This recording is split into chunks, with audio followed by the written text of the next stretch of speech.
கடவுள் ஒரு நாள் உலகை காண தனியே வந்தாராம். கண்ணில் கண்ட மனிதனை எல்லாம் நலமா என்றாராம். கடவுள் ஒரு நாள் உலகை காண தனியே வந்தாராம்.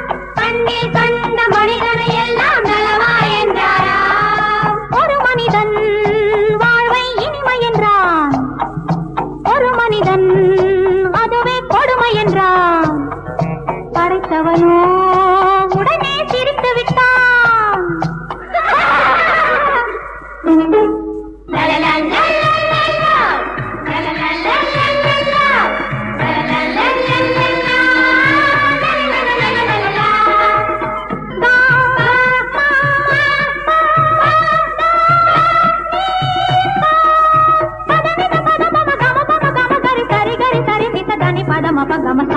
దని పద మప గమ పా దని పద మప గమ